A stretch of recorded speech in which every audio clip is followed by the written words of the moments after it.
The Prophet of Allah in the authentic hadith, speaking to Sahaba, speaking to the greatest ummah that ever walked the earth, speaking to your fathers, speaking to a ummah that happily gave their lives for the pleasure of Allah. People who did the utmost, the biggest sacrifices, and they deemed themselves as the most insignificant people. Today you do nothing and you think you're up there. They did everything and they thought that they were down there. The Prophet of Allah speaking to them, he says, none of you, who's he speaking to? He says, none of you will enter Jannah through your actions. None. People walking around like he's already from the people of Jannah, mashallah. People now, they worship their mashaykh. 100%, brother. This guy's from Firdaus al-A'la. The Prophet of Allah saying to Sahaba, none of you will enter Jannah through your actions. None. So they asked the Prophet of Allah, even you? He says, yeah, even me.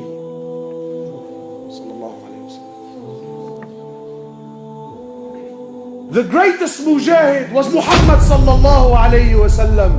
The greatest teacher was Muhammad sallallahu alayhi wasallam. The greatest father was Muhammad sallallahu alayhi wasallam. The greatest husband was Muhammad sallallahu alayhi wasallam. The greatest mercy to humanity was Muhammad sallallahu alayhi wasallam. The greatest abid to ever worship Allah Azza wa Jal was Muhammad sallallahu alayhi wasallam. The greatest messenger to ever walk the earth was Muhammad sallallahu alayhi wasallam. The greatest prophet to ever receive revelation was Muhammad sallallahu alayhi wasallam. The greatest creation that Allah ever created was Muhammad sallallahu alayhi wasallam. And he says, even me, except and only if Allah Azza wa Jal was to show mercy upon me.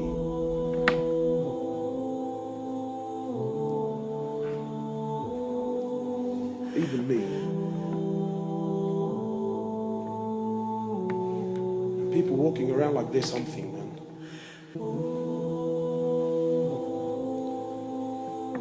Prophet of Allah tells us of a man who worshipped Allah for 500 years. 500 years he worshipped Allah. And then when he stood before Allah, Allah subhanahu wa ta'ala, more or less, he tells the angels, take him and enter him into the paradise through my mercy. So the man says, whoa, whoa, whoa, whoa. Oh Allah. And more or less he says, oh Allah, well I appreciate the offer. I couldn't help but hear that you said you want me to enter through your mercy. Oh Allah, I don't want to enter through your mercy. I want to enter through my actions, oh Allah. Oh Allah, I worshipped you for 500 years. For 500 years, oh Allah, I worshipped you. So I don't want to enter through your mercy. I paid my debt. I worked hard. Every day I worshipped you, Ya Allah. Not to stand here so you can enter me through your mercy. I want to enter through my actions. Allah says, you want to enter through your actions? Fine. No problems. So Allah Azza wa Jal orders the angels. He says to them, bring the scales here.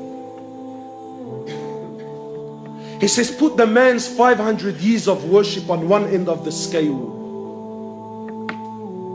And just put the blessing that I gave him, the ni'mah that I gave him, to be able to see with his eyes, just that, nothing more, nothing more. Just put the blessing that I gave him to be able to see with his eyes, put that on the other end of the scale.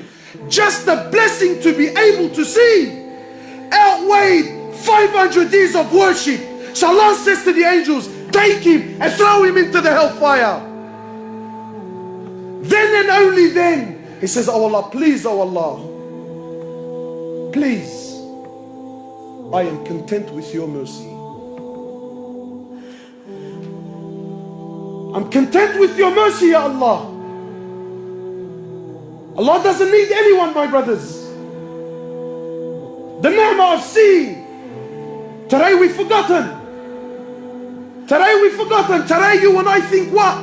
that to see I need a pair of eyes. You're wrong. Because there are millions around the world that have eyes, but they can't see. It is Allah that allows you to see.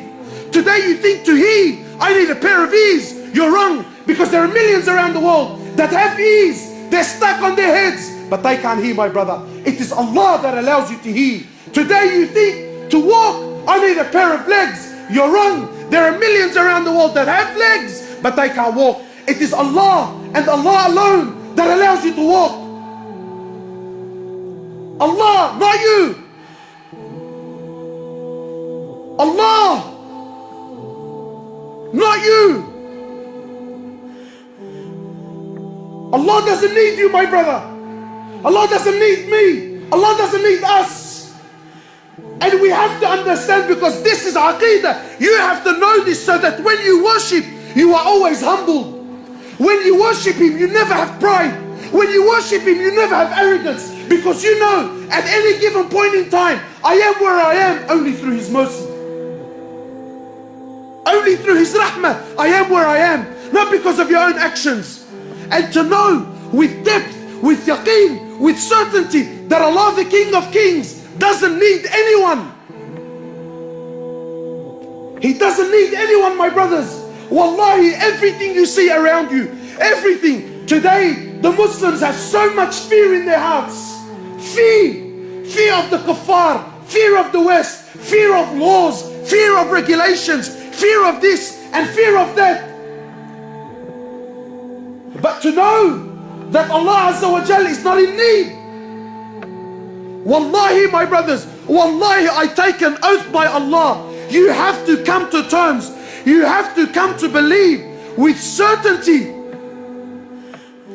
that every single human being, whoever lived, whoever's living, and whoever is to come and live on this earth, wallahi, every single human being, every single jinn, every single animal that walks on this earth, every single bird that takes the flight in the sky, every single fish that swims in the oceans of Allah Azza wa Jal, wallahi, every single land, every single country, wallahi, with all their governments and all their military force and all their might and all their science and all their money and all their know-how, all with the exception of none, every country, every tree, every grain of sand, every mountain, every river, every ocean, wallahi, every star, every sun, every moon, every single planet,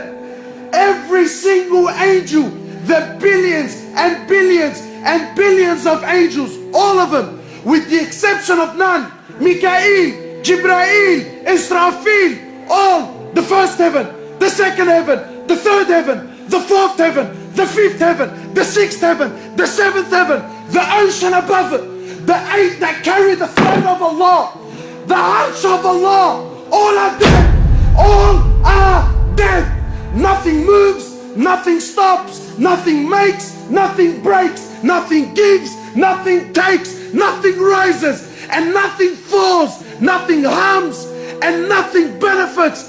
Illallah. And until this yaqeen and faith is in your heart, that nothing, that everything is dead, everything, except Allah. Allah doesn't need anything, anyone. No prophet, no angels, no jinn, no ins. We need Him. He's Al-Hayyul Qayyum. He's the ever-living. So you might say, brother, I'm alive. What's so special about that? I'm living. Yeah, but your living is dependent on His existence. He's the first with no beginning. He's the last with no ending. He is Allah. He is Allah. Al-Malik. He's the King. He is the King. He's the one who on the day of judgment, when everything will come to an end, when Allah Azza wa Jal will order the destruction of every living creature, when Allah Azza wa Jal will order the destruction, the death of every human, of every animal, of every jinn, of every angel, until there comes a point where there is absolutely nothing in existence except Allah. And Allah will call out, أين الملوك? أين أبناء الملوك? Where are those kings? Where are those kings who thought they were kings? Where are the sons of those kings? Allah will call out, where are the tyrants? Where are the gangsters?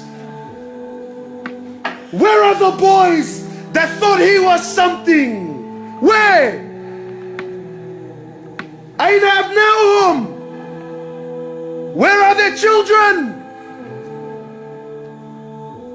Allah will call, where are they? And then He will ask, لِمَنُ مُلْكُ الْيَوْمِ? To who is the kingdom today? Who?